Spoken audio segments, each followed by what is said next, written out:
6 نکاتی programme پر مبنی آئین کے سوا کوئی آئین نہیں ہو سکتا۔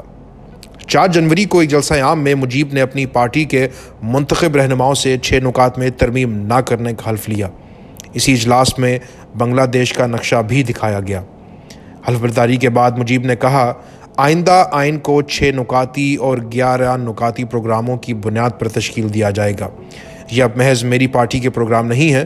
عوامی لیگ اب اس میں کوئی ترمیم نہیں کر سکتی۔ کوئی بھی اس قابل نہیں ہوگا کہ وہ ہمیں 6 نکاتی پروگرام کے تحت آئین وضع کرنے سے روکے۔ یحییٰ نے اس اہم دور میں شدید اضطراب کا شکار ہوتے ہوئے بولا کہ جب میں ان تمام مطالبات کو پورا کر چکا ہوں تو شیخ صاحب مجھے کیسا دھوکہ دے سکتے ہیں۔ جیسے ہی انتخابات کے نتائج کا اعلان ہوا، یحییٰ نے مجیب اور بھٹو کو مبارکباد بھیجی۔ یحییٰ نے محمود ہارون کو، جو مجیب کے لیے بھی قابل اعتبار تھے، دارالحکومت آنے کی دعوت دے کر ڈھاکہ بھیجا۔ مجیب کو پہلے ہی متعدد حلقوں میں مستقبل کا وزیر اعظم کہا جا رہا تھا، مگر شیخ مجیب نے دارالحکومت یا مغربی پاکستان آنے سے انکار کر دیا۔ مجیب نے یحییٰ اور دیگر فوجی افسران کے ساتھ ساتھ مغربی پاکستان کے ان عام لوگوں کے لیے کچھ نہیں کیا جو انہیں وزیر اعظم پاکستان تسلیم کرنے کے لیے تیار تھے۔ مجیب کو بار بار محب وطن عناصر اور مغربی پاکستان میں پریس نے ملک کے قومی رہنما کی حیثیت سے دورہ کرنے پر اصرار کیا۔ مغربی پاکستانیوں کی اکثریت بغیر تحفظات کے مجیب کو بطور وزیر اعظم قبول کر لیتی، لیکن المیہ یہ تھا کہ مجیب متحدہ پاکستان کا وزیر اعظم بننے میں دلچسپی نہیں رکھتے تھے، اور دوسری جانب بھٹو اقتدار پر قبضہ کرنے پر مصر لگ رہے تھے، خواہ وہ متحدہ پاکستان ہو یا ایک چھوٹا پاکستان۔ ساتھ ساتھ ناظرین، ہمیں یہ بات یاد رکھنی چاہیے کہ یحییٰ کو مجیب کے انکار کے بعد ڈھاکہ جانا پڑا، جہاں وہ 12 جنوری 1971 کو پہنچے، اور انتخابات کے بعد مجیب اور یحییٰ کے درمیان کئی طویل ملاقاتیں ہوئیں۔ ڈھاکہ سے رخصت ہوتے وقت یحییٰ نے خبر رساؤں سے کہا، جب مجیب آ کر اقتدار سنبھالیں گے تو میں وہاں نہیں ہوں گا، اور جلد ہی ان کی حکومت بننے جا رہی ہے اور مجیب ہی ملک کے آئندہ وزیر اعظم ہوں گے۔ تاہم سب ٹھیک نہیں تھا، جیسا کہ ان ملاقاتوں کے بعد یحییٰ نے GW چودھری کو بتایا کہ مجیب نے یحییٰ کو آئین کا مسودہ دکھانے سے انکار کر دیا تھا، اگرچہ انہوں نے الیکشن سے قبل یحییٰ سے یہ وعدہ کیا تھا۔ مجیب نے انہیں دھوکہ دیا، ان کے ساتھ غداری کی تھی۔ یحییٰ نے پھر اسے بتایا کہ وہ بھٹو اور دیگر مغربی پاکستانی رہنماؤں سے مل کر ڈھاکہ آنے کی درخواست کریں گے تاکہ وہ مجیب کو سمجھائیں۔ بنگالی کابینہ کے ایک رکن مسٹر حفیظ الدین سے، جن کا مجیب سے بھی تعلق تھا، درخواست کی گئی کہ وہ مجیب کو راضی کریں، ان سے التجا کریں کہ وہ غیر لچک دارانہ رویہ مت رکھیں۔ حفیظ الدین نے مجیب سے ملاقات کی اور انہیں یحییٰ سے کیے گئے وعدے یاد دلائے۔ مجیب نے ٹال مٹول سے کام لیا، وہ اس سے انکار نہیں کر سکتے تھے اور تاج الدین کی طرف متوجہ ہوئے جو اس اجلاس میں موجود تھے۔ تاج الدین کا فوری جواب تھا، ہم نے ایسا کوئی عہد نہیں کیا تھا اور نہ ہی ہمیں کسی کو اپنا مسودہ آئین پیش کرنے کی ضرورت ہے۔ جنوری 1971 کے آخر میں یحییٰ نے بھٹو کو ڈھاکہ دورہ کرنے اور اس تعطل کو دور کرنے کے لیے مجیب سے بات کرنے پر راضی کیا۔ بھٹو نے مجیب سے ملاقات کی، لیکن مجیب انہیں حتمی شرائط کے بارے میں مطلع کیا گیا کہ عوامی لیگ کو آئین تشکیل دینے کے لیے کسی جماعت کی مدد کی ضرورت نہیں ہے۔ اس تعطل کو دور کرنے کی بجائے بھٹو نے اپنی ذاتی خدمات پیش کی کہ وہ نائب وزیر اعظم حتیٰ کہ وزیر خارجہ کے قلمدانوں پر راضی ہیں۔ مجیب نے بھٹو کی پیشکش کو مسترد کر دیا۔ بھٹو نے پھر مجیب سے نجی ملاقات کی اور یاد دلایا کہ وہ یعنی بھٹو چھاونیوں سے زیادہ ووٹ حاصل کرتے ہیں اور اگر مجیب سمجھوتے پر آمادہ نہیں ہوتے تو اس کے نتائج برآمد ہوں گے۔ اس دھمکی سے مجیب کے یحییٰ کے ارادوں کے بارے میں ان اندیشوں کی تصدیق ہو گئی جو لاڑکانہ میں صدر کی بھٹو سے ملاقات کے بعد پیدا ہوئے تھے، اور پھر فروری میں مجیب کی خواہشات کے برعکس قومی اسمبلی کا اجلاس منعقد نہ کرنے کے بعد مجیب نے اپنا رویہ مزید سخت کر دیا۔ یحییٰ نے مجیب کو راولپنڈی میں مذاکرات کے لیے مدعو کیا، لیکن مجیب کے قریب سمجھے جانے والے بنگالی افسروں اور کابینہ کے ارکان کے ذریعے یحییٰ کی بار بار درخواستوں کے باوجود مجیب نے انکار کر دیا۔ مجیب کے مغربی پاکستان آنے سے انکار کی بہت ساری وجوہات ہیں۔ پہلی بات تو یہ کہ اس بات چیت کے بعد مجیب کی بھٹو کے ساتھ مفاہمت مشکل ہو گئی تھی، خصوصاً مغربی پاکستان کے عوامی اجتماعات میں بھٹو کے غیر ذمہ دارانہ بیانات کے بعد۔ دوسرا یہ کہ مجیب اور اس کی پارٹی کے اراکین کو شبہ تھا کہ مغربی پاکستان میں مجیب کا قتل ہو سکتا ہے۔ آخر میں یہ کہ مجیب اب محض ایک لیڈر نہیں تھے بلکہ پارٹی کے فیصلوں کے تابع تھے۔ ان کے ساتھیوں نے انہیں کہا تھا کہ وہ مشرقی پاکستان سے باہر نہیں نکل سکتے۔ مجیب اور بھٹو میں بہت کچھ مشترک تھا۔ وہ نسبتاً کم عمر تھے، شعلہ بیان مقررین تھے، اقتدار کی شدید خواہش رکھتے تھے اور دونوں کینہ پرور تھے۔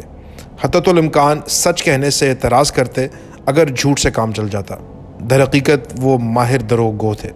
1 فروری کو پیپلز پارٹی کی کنونشن نے 3 مارچ کو ڈھاکہ میں ہونے والی اسمبلی اجلاس میں شرکت نہ کرنے کے پارٹی کے فیصلے کی پاسداری کا حلف لیا۔ بھٹو نے خطرناک نتائج کی دھمکی دیتے ہوئے کہا کہ ملک خیبر سے کراچی تک شعلوں میں جھونک دیا جائے گا، اور مغربی پاکستان کی ان جماعتوں کو بھی درپردہ دھمکیاں دی جو قومی اسمبلی کے اجلاس میں شرکت کے لیے تیار تھیں۔ ان پیش رفتوں کے تناظر میں یحییٰ کا فوجی جنتا پر اثر و رسوخ، جو ہمیشہ ایک جیسا نہیں رہتا تھا، مجیب کی پالیسی تبدیل کروانے میں ناکامی کے سبب کم ہو رہا تھا۔ بھٹو کو اب حامد، عمر اور گل حسن جیسے جوشیلے جرنیلوں کے ساتھ ساتھ ان کے قابل اعتماد دوست پیرزادہ بھی پاکستان کے قومی مفادات کا محافظ سمجھ رہے تھے، اور یہ بات واضح ہو گئی تھی کہ بھٹو کی طرف سے اسمبلی کا بائیکاٹ کرنے کی دھمکی کے نتیجے میں یحییٰ نے اسمبلی اجلاس ملتوی کرنے کا فیصلہ کیا تھا، لیکن وہ ایسا بیان جاری کرنا چاہتے تھے جس سے مشرقی پاکستان میں کم سے کم اشتعال انگیزی پیدا ہو۔ یحییٰ نے GW چودھری سے ایک مفاہمتی بیان تیار کرنے کو کہا، جس میں یحییٰ نے واضح کیا تھا کہ التوا 2 سے 3 ہفتوں سے زائد نہیں ہوگا، اور اس دوران ملک کے دونوں خطوں کے منتخب نمائندوں کے مابین تعلقات کو فروغ دینے کی کوشش کی جائے گی۔ یحییٰ کی غیر مستحکم طبیعت کی وجہ سے GW چودھری کا تیار کردہ یہ مسودہ پیرزادہ نے بھٹو کے ساتھ مل کر تباہ کر دیا۔ اگرچہ یحییٰ بھٹو پیرزادہ ملی بھگت سے تیار کردہ اس بیان پر دستخط کرنے سے گریزاں تھے، لیکن دباؤ بہت سخت تھا اور یحییٰ نے اپنے کمزور شخصیت کے مطابق ہتھیار ڈال دیے۔ مشرقی پاکستان میں دائیں بازو اور مذہبی جماعتیں بھی حقیقی علاقائی خود مختاری کی خواہاں تھیں تاکہ پاکستان کے دونوں خطوں کے عوام برابری کی سطح پر ایک ساتھ رہ سکیں، بلکہ پاکستان کا اتحاد ان کے لیے قابل احترام نظریہ تھا، جیسا کہ یہ بہت سے دوسرے بنگالی مسلمانوں کے لیے تھا، خصوصاً دیہی علاقوں میں۔ لہٰذا وہ اس انتہا پر جانے کا تصور بھی نہیں کر سکتے تھے جہاں مجیب اور ان کا نوجوان پرتشدد گروپ جا پہنچا تھا۔ ان کے لیے اتحاد پاکستان یا پاکستانی قوم پرستی کوئی معنی نہیں رکھتی تھی۔ بنگلہ دیش کے قیام کے بعد مجیب نے ایک بیان میں کہا کہ وہ 1966 سے بنگلہ دیش کی علیحدہ ریاست کے قیام کے لیے کام کر رہے تھے۔ آزادی کی جہد 1948 میں شروع ہوئی تھی اور 1952، 1954، 1962 اور 1969 اور 1970 کی تحریکوں کے ذریعے جاری رہی۔ بنگلہ دیش کے سابق صدر اور مجیب کے قریبی ساتھی خنکر مشتاق نے مجیب کو فرینکسٹائن قرار دیا، جسے مغربی پاکستان کی غلط پالیسی نے جنم دیا تھا۔ 10 جنوری 1972 کو ڈھاکہ میں رمنا ریس کورس میں عوامی خطاب میں مجیب نے دھاڑتے ہوئے کہا،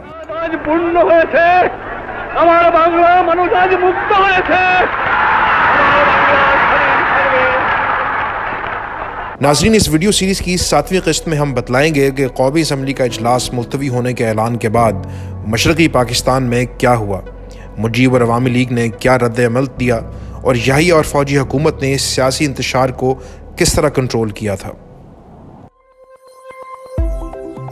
اگر آپ کو یہ معلوماتی ویڈیو پسند آئی تو لائک اور سبسکرائب کرنا مت بھولیں، اور نئی ویڈیوز کی نوٹیفیکیشنز حاصل کرنے کے لیے بیل آئیکن پر کلک کیجیے۔